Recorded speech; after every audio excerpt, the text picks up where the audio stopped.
Celebrate the 75th anniversary of the NFL with a diamond collection of hits. As big as Nate Newton. My claim to fame, I push other big guys out of the way so Emmett can make a lot of yards. As powerful as Emmitt Smith.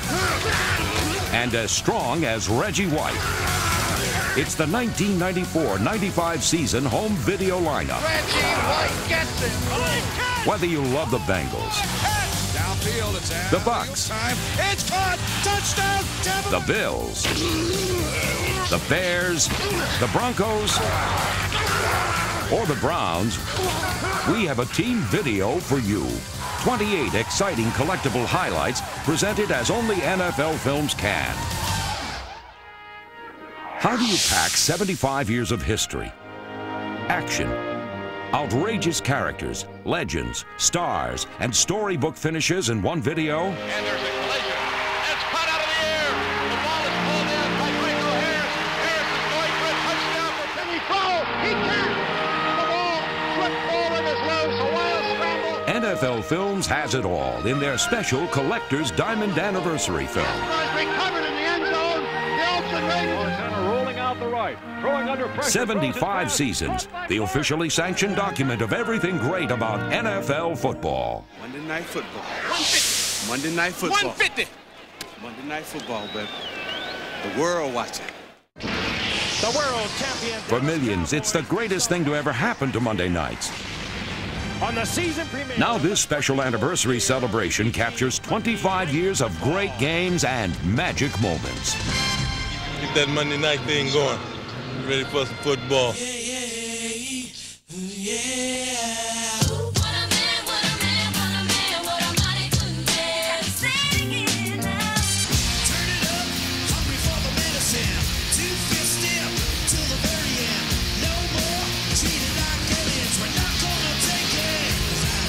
Are you ready for some football?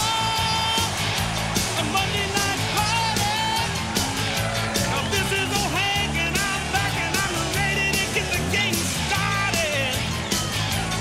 So put the teams on the field. Relive all the memories in the best of 25 years of ABC's Monday Night Football. Yeah, baby, Monday Night Football is where you gotta be.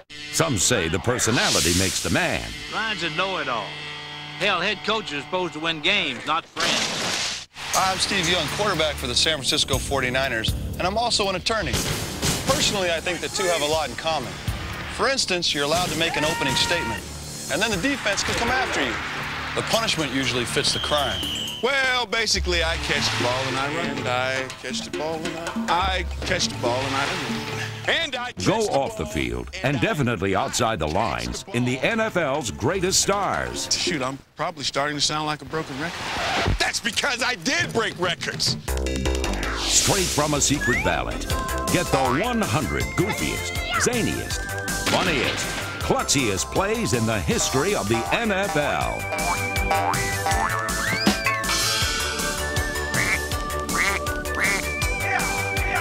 They're all here in the deliriously entertaining NFL 100 Greatest Follies.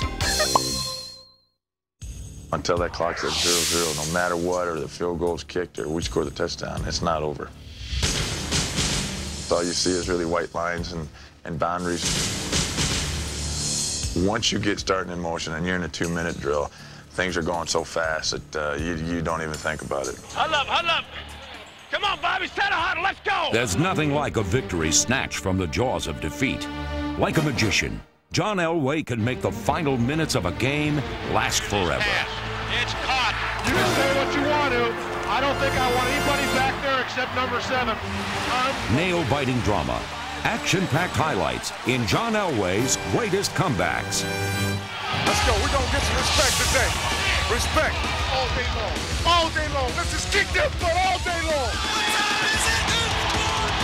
The third installment in the NFL's hit collection of rock music video brings the hottest new bands, the hottest new songs in an alternative look at the NFL.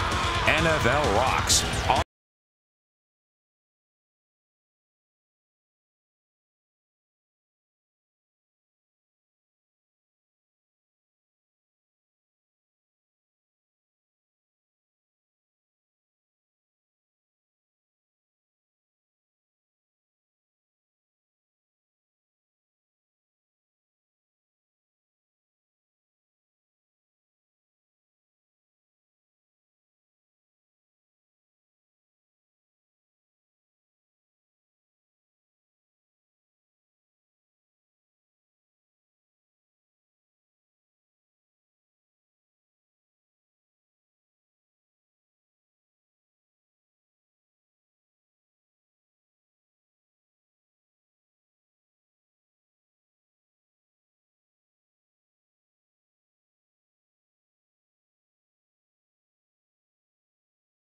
NFL Honky Tonk Country.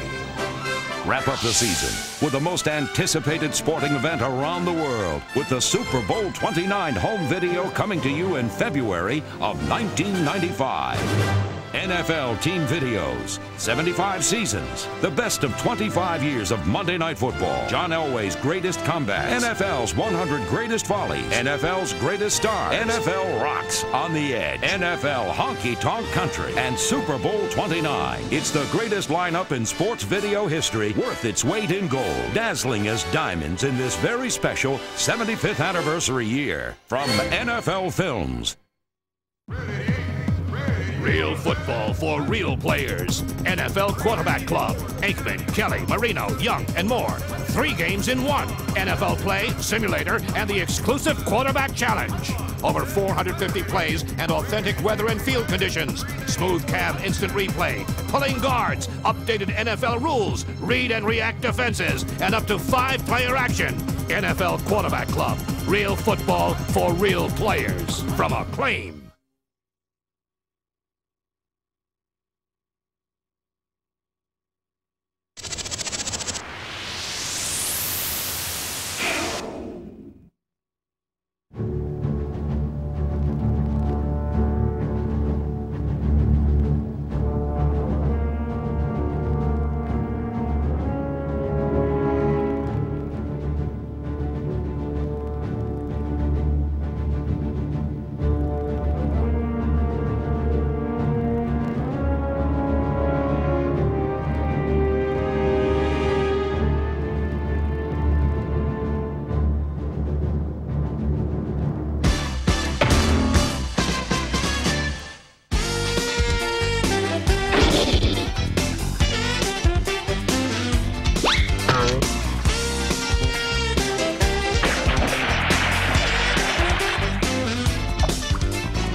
Some of the most colossal follies have taken place in the biggest games. Take Bob Greasy's 29-yard retreat against Dallas, still the largest loss ever in a Super Bowl.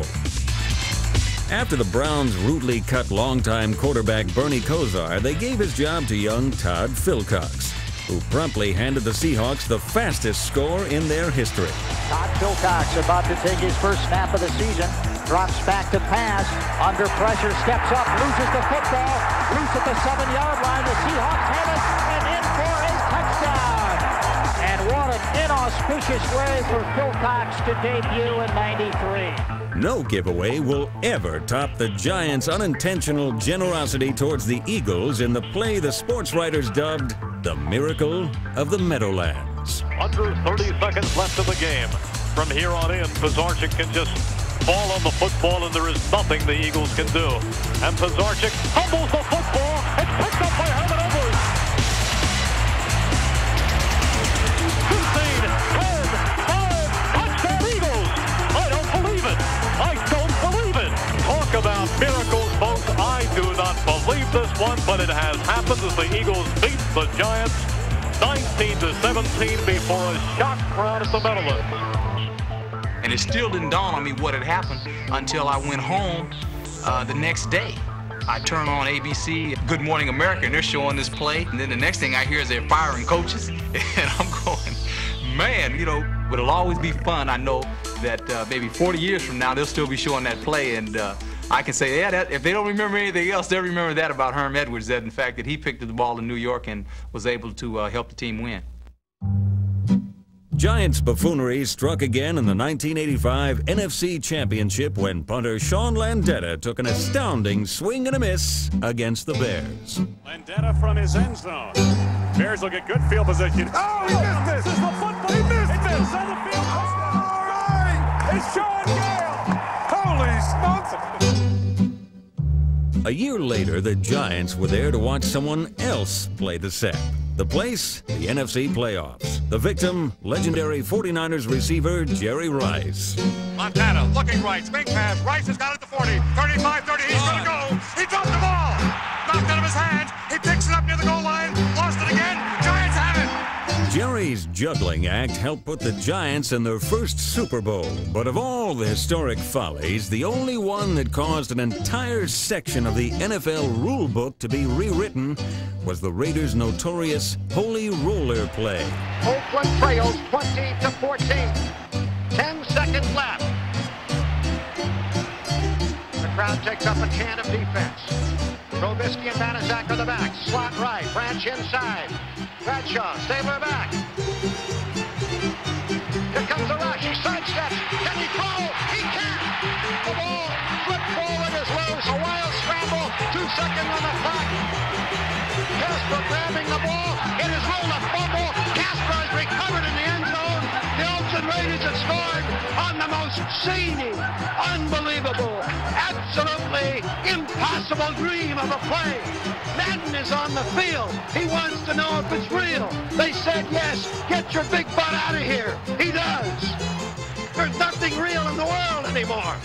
The Raiders won the football game. The Chargers are standing, looking at each other. They don't believe it. Nobody believes it. I don't know if the Raiders believe it. It's not real. 52,000 people minus a few lonely Raider fans are stunned. A man would be a fool to ever try and write a drama and make you believe it. This one will be relived forever.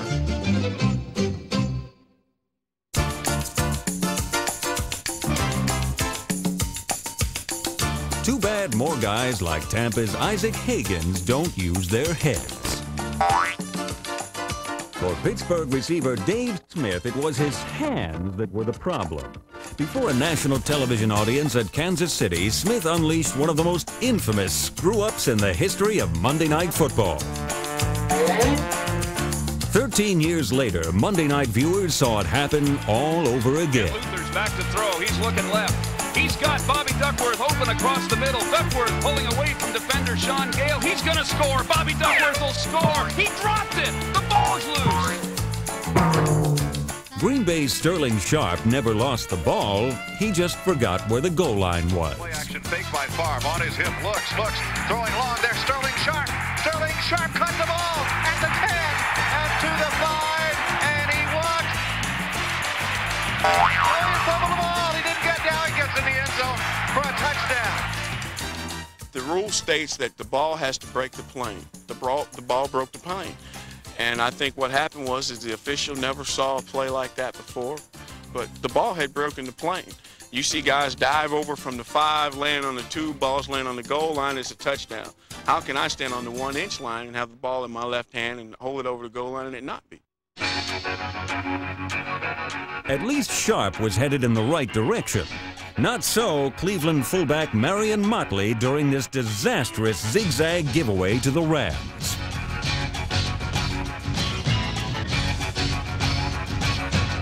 The Vikings were also in a gift-giving mood here against the Chargers. The toss to Brown.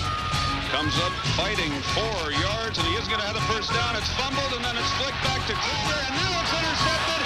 It is taken into the end zone for a touchdown by Gilbert. The Vikings try the gadget play, and it comes up and hits him in the face.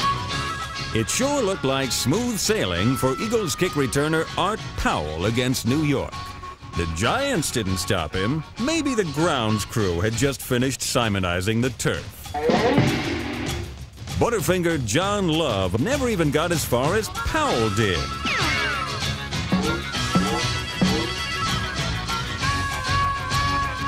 And the lights were on, but nobody was home inside the helmet of Ram kick returner A.J. Jones, number 24.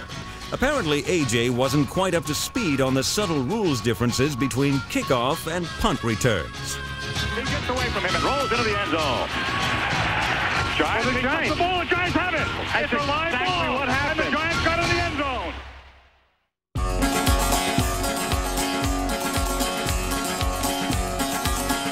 There are a million ways to score in the NFL. Green Bay's Philip Epps shows us his personal favorite.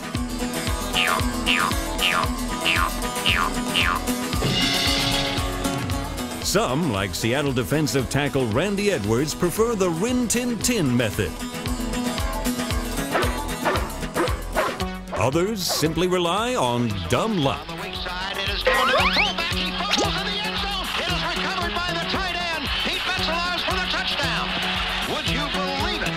Then there's the found money approach of Lions Hall of Fame linebacker Joe Schmidt, number 56. And keep an eye on the graceful ref trailing the play.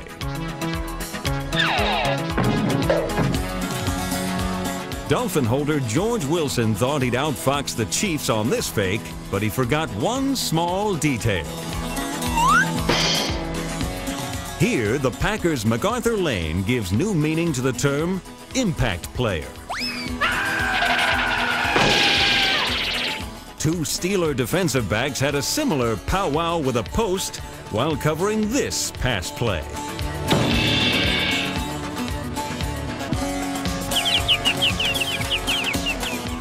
And Cleveland's Ozzie Newsome gains points for form, but loses some on neatness in his last-ditch touchdown lunge against the Cardinals. He has a lot of room. The 15, the 10, the 5, he's in for a touchdown! Look at Ozzie Newsome. His face, his helmet, his jersey is soaked in mud, but he was not going to be denied.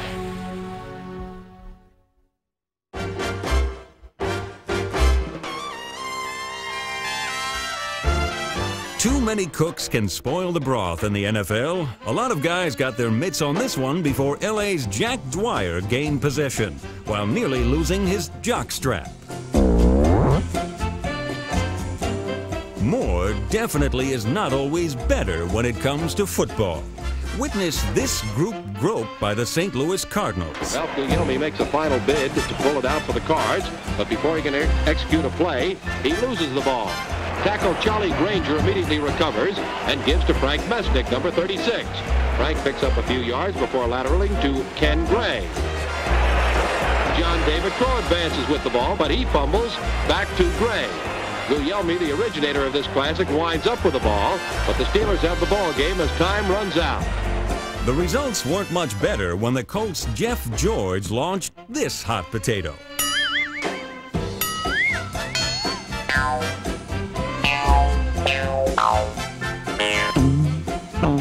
Packer Golden Boy Paul Hornung sported hands of granite here against the Cowboys. Paul Hornung mishandles a handoff. The ball seems to have a mind of its own as it leads everyone a Murray chase until Warren Livingston finally gets a grip on it and scampers over the goal line. Then there's this dazzling joint effort between the Steelers and Giants. Gets set for a long pass downfield. There it goes, but not into the arms of the intended receiver as the Giants roll. Gathers it in on the Giant 30, heads upfield.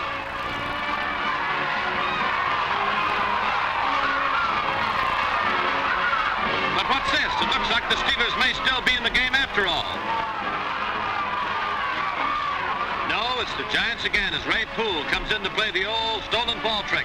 Finding himself in trouble, laterals to teammate Tom Landry, who scoots all the way for the final Yes, score. it's that Tom Landry. Didn't recognize him without the funny hat, did you? Now try to keep a running count just how many Jets touched the ball on this classic. He doesn't know what to do with it. He runs, he zigzags, he laterals to Griggs, and Griggs laterals off on the near side to JoJo Townsell. Townsell at the 40. Townsell laterals in back of him to the big tight end at the 50. He laterals back to another player. He laterals back to Kurt Schoen. Schoen laterals back at the 40. That player laterals back. It's loose at the 30.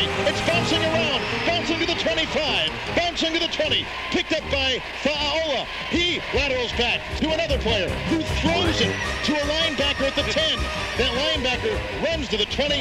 He pitches off on the near side to a tight end who throws it behind his back.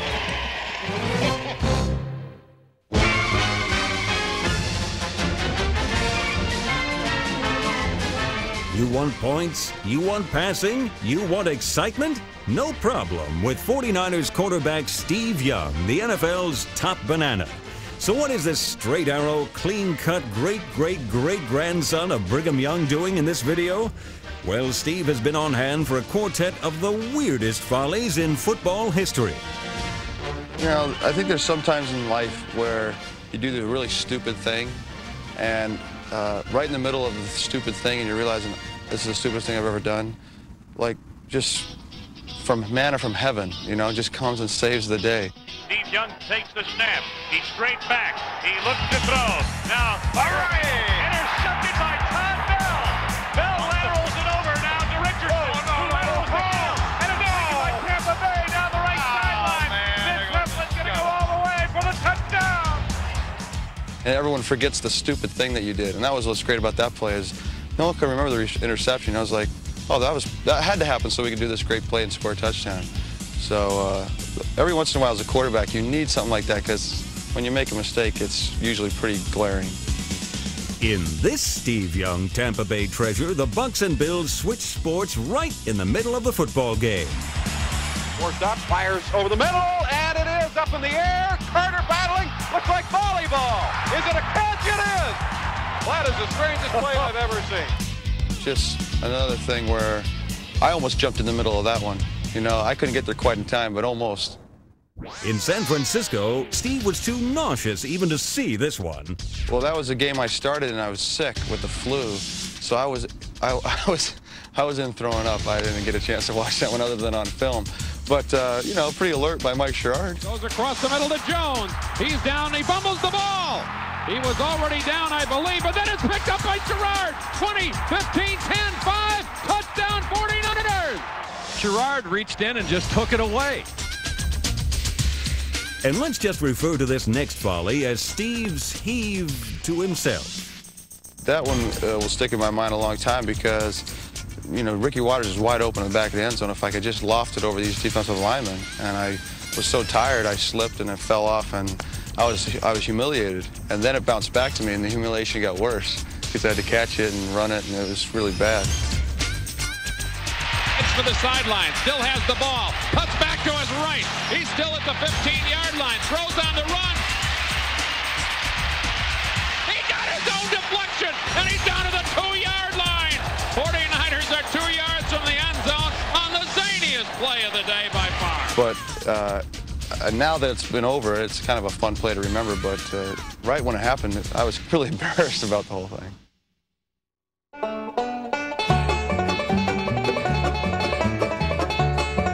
As the old saying goes, we have met the enemy, and he is us. Take the sad story of Cardinal kicker Greg Davis, who boots the winning field goal against Seattle, only to have his grateful teammates treat him like an exposed lump of radioactive waste. Now, watch how the best efforts of New York Yanks quarterback George Taliaferro pay off with his sure-footed pass target, Bob Soleri.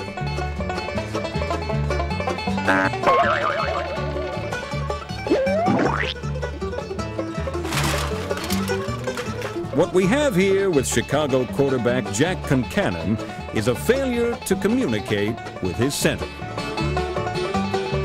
The Cardinals' Larry Stallings got the message, and an easy touchdown to boot.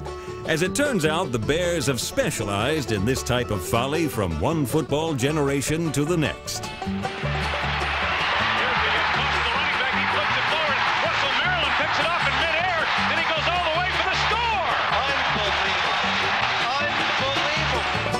Maryland's belly flop provides the perfect ending to this play, don't you think? Finally, here's Pittsburgh's Rod Woodson, number 26, on his way to a coast-to-coast interception touchdown with loyal teammate Delton Hall escorting him to safety. The Chiefs will never catch Woodson now. After all, what are friends for?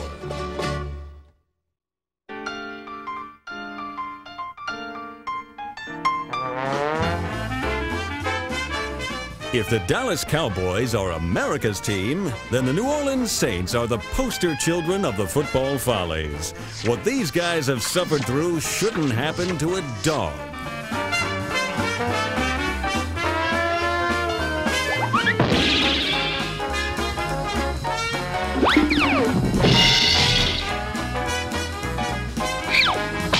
The Saints have been piling up the pratfalls since their early days in Tulane Stadium, when Billy Kilmer was directing his tosses towards some questionably placed landscaping.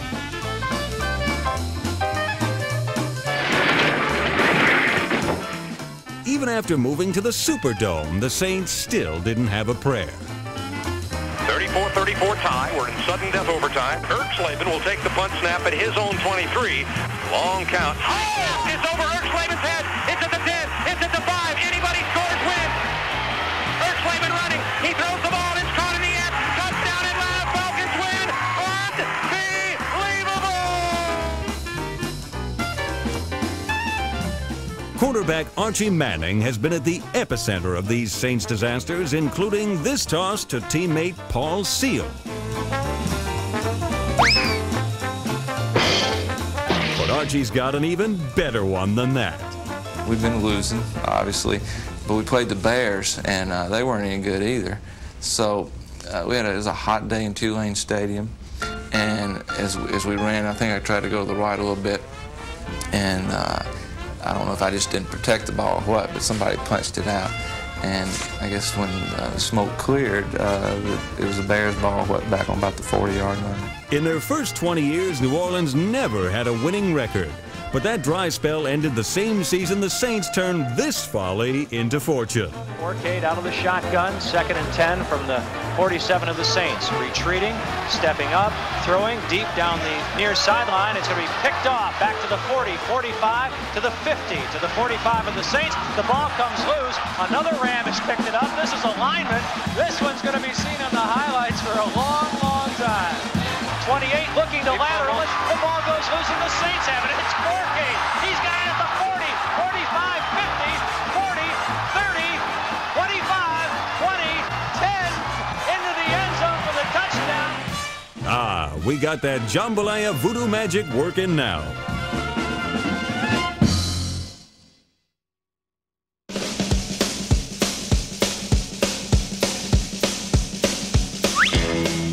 Kickers like the Buccaneers' Neil O'Donoghue are the very lifeblood of the football follies. After all, these guys aren't really athletes, are they? Last snap was off the mark. This one is high over the head of Cooper. Forey picks it up at the 15. Moves forward. The kick is blocked. Up into the air. Oh, that's football follies. It's scooped up down inside the 5 and covered up by the Dolphins at the 4. At least Miami didn't score on that play, but they sure did when the Patriots' Terry Swanson messed up but good on this punt.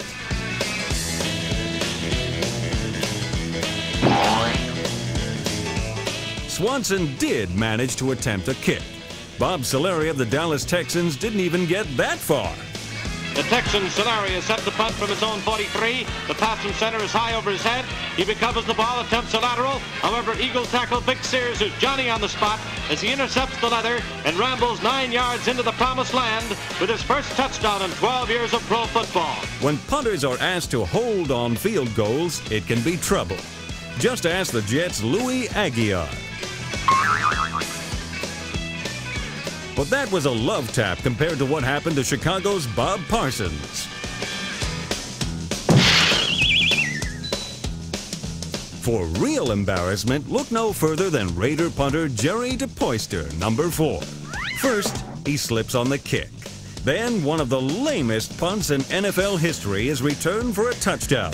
And to cap off a great day, DePoyster ends up on the business end of an Oiler elbow.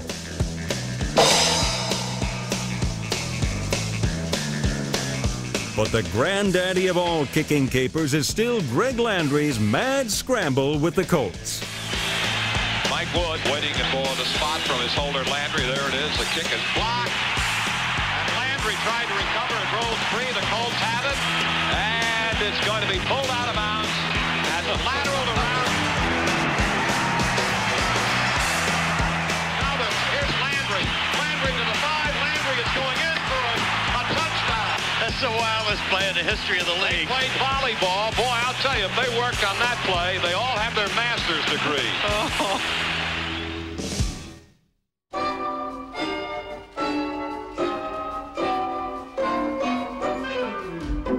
They can't suit up or play, but somehow the fans have found a way to crack our top 100. These die-hard end-zone Dolphin rooters must have felt like the Gulf Coast catch of the day while fishing for this cold field goal. In older parks like Chicago's Wrigley Field, the technique for tracking down loose balls didn't cost much, but required some street smarts. Today's fan, like this fellow in Green Bay, has a much better handle on the situation. It's an important lesson to be learned. Stay alert. Nice going, lady, but our advice is hawk the football and spend the proceeds sprucing up that wardrobe for you and your daughter. Even if the grandstands don't have too many well-dressed ticket holders, at least a few of them sport the right moves for grooving to a def jab.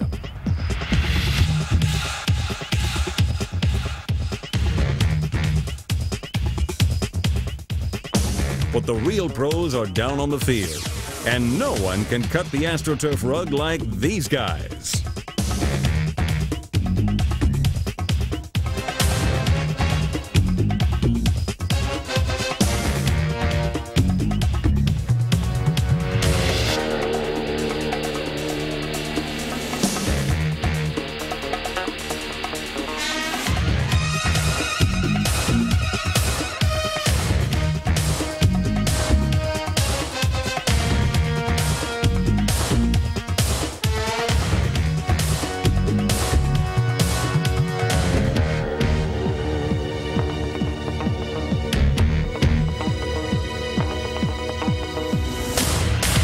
Packing the biggest punch is the Eagles' Vi Sikahema and his Fists of Fury touchdown dance. Well, what I did was when I came in to the bag, I led with an uppercut. So I uppercut and then I left hook and then I right cross.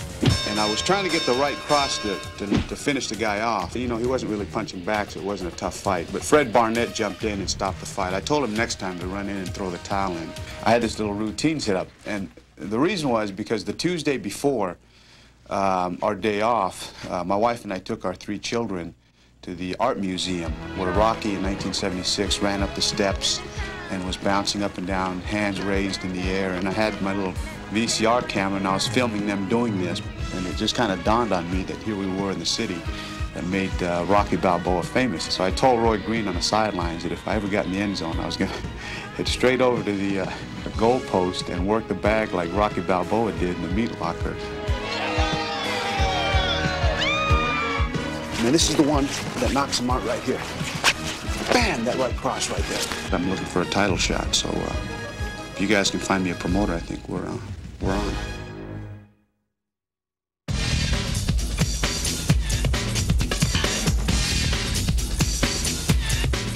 Jet quarterback Bob Davis is about to discover that dodging defenders can be a day at the beach compared to the evils lurking on stadium sidelines. Now Pittsburgh's Ron Johnson meets up with this medicine chest. And get the towels ready for the Bears' Wayman Bryant and this unscheduled Gatorade dunking.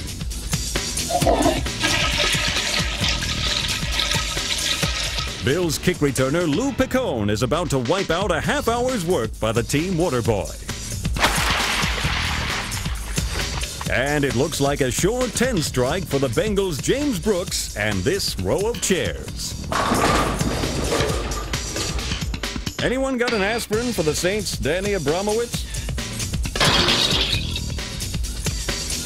And you'll have no trouble getting the point across to Lions receiver Leonard Thompson. The NFL's all-time bench buster is a fellow named Tommy McDonald. During his days with the Eagles, Cowboys, and Rams, Tommy was the last player not to wear a face mask. He should have.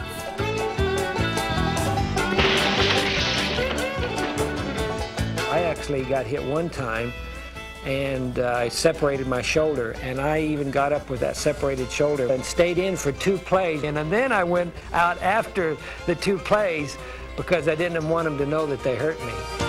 This tarp tumble ranks among Tommy's very best. McDonald wasn't a big pass target, but 6'8" Harold Carmichael sure was, which makes it even harder to believe this shocking vanishing act. Seems like somebody also wanted to make Cleveland's Bobby Mitchell disappear too. Someone should have gotten a snapshot of that.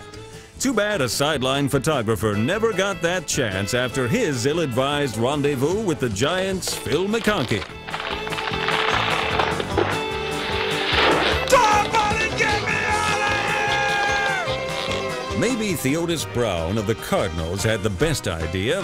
On the subject of sideline collisions, it's probably wise just to sit the whole thing out.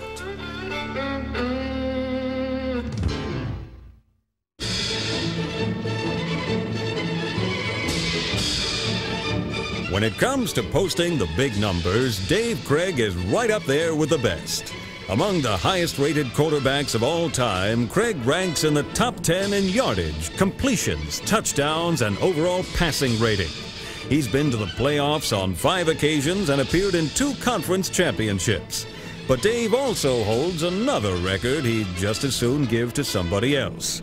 Craig is the #1 fumbler in NFL history.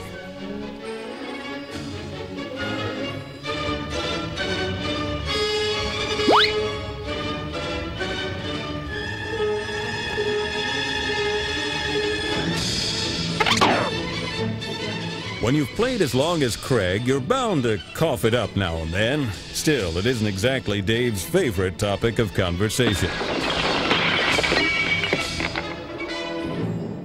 Well, you don't like it because it's a negative. You know, you fumble the ball, it's a turnover, so I don't particularly like it, and that's about it. I don't reflect on it too much.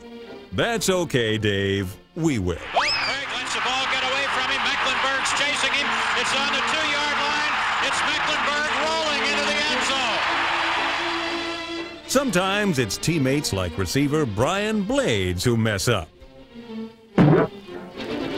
Even when Dave does what he's supposed to do, it ain't always pretty. But in the NFL, the stars get paid for results, not artistry. And that's why so many of Dave's ugly duckling plays usually end up as beautiful swans. Craig fumbles the snap. There's a scramble for it. Nearly fielded by the Rams. Craig gets it back at the 20. Throws it in the end zone. Touchdown! I don't believe it! What better way to spread Christmas cheer than to live up to that Yuletide adage, "'Tis blessed to give as well as receive."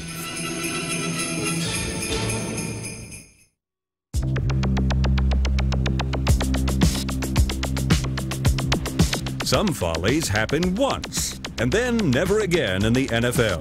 Witness the Buccaneers' Johnny Ray Smith really socking it to the Vikings on this kickoff return. At least Smith picked up some yardage even without traction. What excuse did Buffalo's Keith Moody have on this return?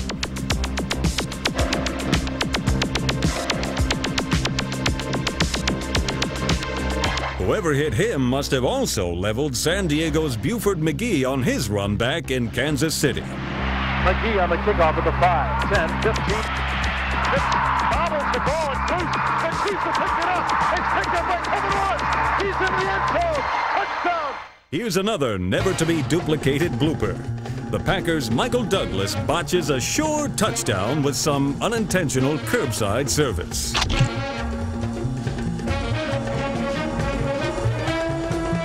Dick Hoke of the Steelers probably never expected to fumble either. But after the Giants' Spider Lockhart loses his helmet on the tackle, he regains the football thanks to this back-breaking blooper by the Pittsburgh running back.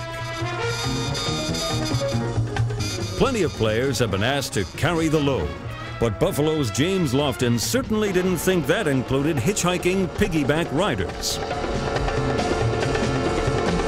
One guy is heavy enough, so you can imagine how Oakland's Raymond Chester felt when a bunch of Bengals hopped on board.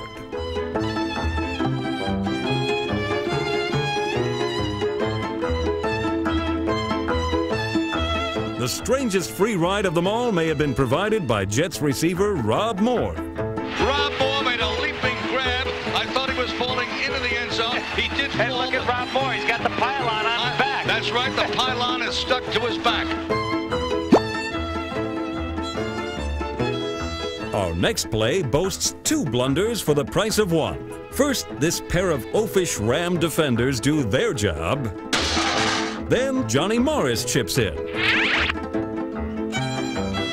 Morris scored anyhow, as did Tampa Bay's Lars Tate on this topsy-turvy touchdown. Out of the eye, Tate, and he spins over the top, stays on his feet. To the 40, to the 30, to the 20, to the 10, and he scored! I don't believe it! You've probably never seen a play like this Houdini-style escape by 49ers receiver Billy Wilson. It looks like Billy's a dead duck, surrounded by 3 Colt defenders, including a guy named Don Shula. He came across and my teammate Carl Tassif was trailing him, and I was coming in to make the tackle as he caught the pass and turned up the field. And as he turned up the field, he leaped straight up in the air, and I went to make the tackle, and Tassif went to make the tackle, and we hit heads, and Wilson ran in for a touchdown. It wasn't one of my greater moments in sports.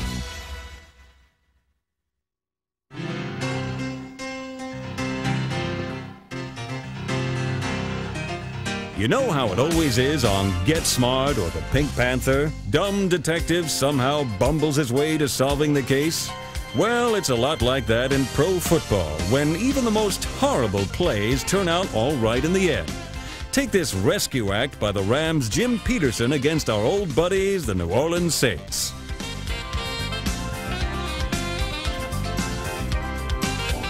The Rams drew it up like that, right? But there's no way the Giants could have practiced an interception tip drill like this one. Needless to say, Redskin receiver John Love was most grateful.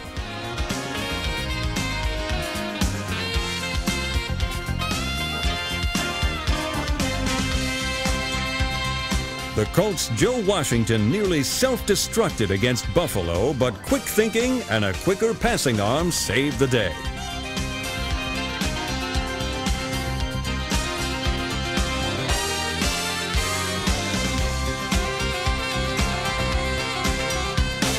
It was that kind of ingenuity that turned around a potential disaster and gave Seattle rookie quarterback Kelly Stauffer his very first NFL touchdown pass.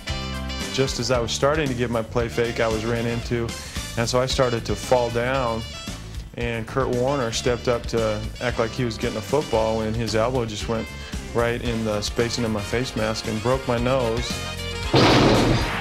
Stauffer stumbles, he's off back the pass, goes down, gets up, and now cranks up, throws a deep bomb to Butler, he's got a touchdown, Seahawks! Some gadget plays just don't work. But Charger quarterback John Hadel made this one click, even though it wasn't run exactly the way the playbook instructed. Here's some fast thinking from Green Bay Minister of Defense Reggie White. Here's Evans back to throw on second down. They chase him out of the pocket to screen, and he sets a screen up, and it's knocked down at a 38-yard line. A fumble. Tackle. Do the Packers have the ball? Apparently they do. And they're going to give it to the Butler goes to the touchdown. It is a touchdown for Leroy Butler. Holy cow, and the fumble recovery. Proof positive that in the NFL, it's not how you start, it's how you finish.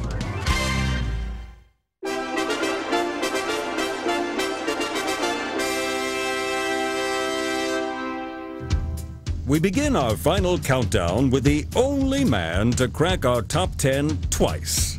Cowboys defensive tackle Leon Lett. Dallas was protecting a 1-point lead against Miami as the Dolphins lined up to attempt the game-winning field goal in the final seconds. Then Leon swung into action. 41-yarder, it's a first down kick, and it's blocked! It's blocked and rolling around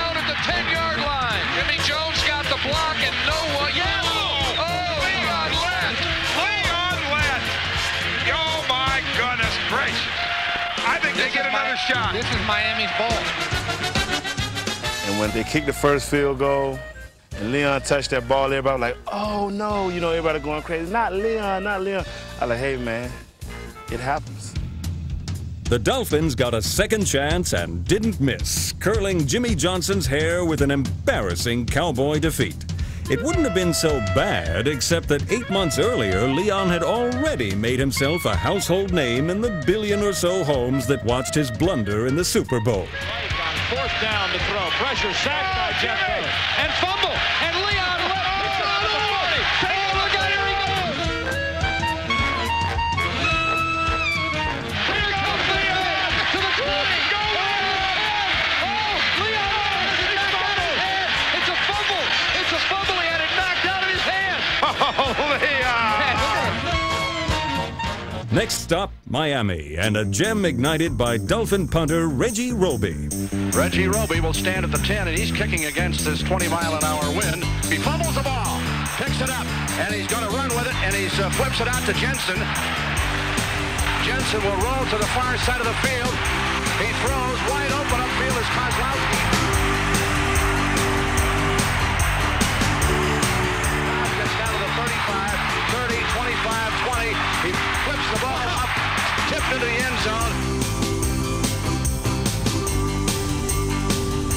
Another Dolphin kicker, Garo Yepremian, goes one better with a botched field goal try that still ranks as the most infamous folly in a Super Bowl. A 42-yard attempt by Yepremian. Snaps it down. The kick is blocked. Rolling loose on the field. It is picked up by Garo. He tries to throw a pass. Deflected in the air. Grabbed by Bass. 40, 35, 30. He's going to score. 15, 10, 5. Touchdown. Garo had the football, and it looked from here as if he tried to throw a forward pass with it. But when I looked up, Bill Brundage was in front of me, and of course when he's in front of me and I'm 5'7" with my hair up, and he's in front of me is 6'4", 270 pounds, I couldn't see anything downfield. So, and I didn't realize my hands were too small. The ball just slipped out of my hands. The only thing that bothers me is I didn't do it often enough. I threw one pass, and I've made so much a fortune doing banquet speaking. If I had thrown the pass more often, maybe I would have done much better. Maybe I would have been a color analyzer on one of the networks. Or maybe national spokesman for the Hair Club for Men. Hey, Garo? Our next volley centers on a long-forgotten Patriots running back named John Tarver. Early on in a game against the Raiders, Tarver scored a touchdown, and it looked as if New England might pull off a shocking upset. But Tarver banished such notions the next time he touched the football. Patriots came to Oakland trying to beat us on our home turf. They scored a couple times earlier. We were putting it together, and on that particular play, they tried to sweep around our end over there. I remember the running back went to the inside, Bubba went to the outside. Here came the sweep. I went back to the outside. All of a sudden, there's 4 guys in Tartabull's face. Now, was he scared to death, or was he trying to flip it back to Plunkett that he might have thought ran into the end zone for some crazy reason? We'll never figure it out. And that just goes to show you the Raider mystique was in work again. This guy wanted no part of 4 Raider silver helmets in his throat. Even after changing from a Saints to an Oilers uniform, it didn't change Archie Manning's luck when it came to appearing in the football Follies. We went up to Philadelphia to play the Eagles, and it was cold, and the Eagles blew us out. It was late in the game. Dave Casper was a tight end, and in the huddle, I had just said, not before this play, about 3 plays before this, I said, look, guys, you know, I think it was about 3 or 4 minutes to go in the game. I said, let's try to get a score. So they sent in a play. We had a reverse to Casper from the tight end position where he throws a pass. And I'm not sure that was really the time to call it, but that's the play they wanted, so I called it. So I faked to somebody and then give it to Casper. And the ghost comes around, he's got the ball. He stops and throws the ball back to me, which I didn't want it. Ball is bouncing free. Archie has it. He's scrambling all the way back to the 20-yard line. But I saw Renfro, and I knew I was going to take a chance to get it to him, so I just whipped it underhand. The underhands it upfield. It's caught. Renfro at the 40 to the 50. He may score. No, he's caught from behind. He'll miss the first down by 1. He really made a bad cut or he would have scored. And I told Mike that if he'd have scored, that he and I would have been in Follies for the rest of our life. I mean, we could have watched ourselves till we're 100 in the Follies. Relax, Arch. Your place is secure, as is this Windy City Classic, where the only thing that gave off a worse stench than the Southside Stockyards were the odious Chicago Cardinals. Hold on to your seats for this play, folks, for it'll be a long time before you see another like it. Ollie Matson takes the handoff but fumbles. Everyone gets into the act as a wild scramble follows. Big Bill Fisher finally grabs up the loose ball, and the 250-pound guard goes barreling down the sidelines. Fisher has a fine time before flipping to Billy Cross, who hops into the end zone.